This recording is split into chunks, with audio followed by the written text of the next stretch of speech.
మీ హృదయములో ఒకవేళ తిండి వలనను, మత్తు వలనను, ఐహిక విచారముల వలన మందముగా ఉన్నందున, ఈ లోకంలో తిండి వలన అంటే కంఫర్టబుల్ లైఫ్. మనకి కంఫర్టబుల్ లైఫ్ ఉంటే దేవుడు గుర్తురాడు. ఇంకా ప్రభు సహవాసంలో ఆయన మాటలన్నీ మనకు గుర్తురావు. మనమే దేవుళ్ళం అయిపోతాం. మన భక్తి, మన నీతి మనల్ని పొగుడుతా ఉంటది. మనం కంఫర్టబుల్ లైఫ్ లో ఉన్నప్పుడు ప్రార్థన మెలకువ కలిగి ఆయన ఎదుర్కోవడానికి, దేవుని బలం అడగటానికి ఆలోచన మనకు రాదు.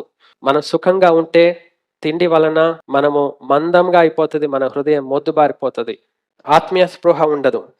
మత్తు వలనను, మాదక ద్రవ్యాలు, మత్తు పానీయాలు వాటన్నిటిని రోజు సేవించి మత్తులో ఉంటే ఇంకేం ప్రార్థన చేస్తారు వాళ్ళు?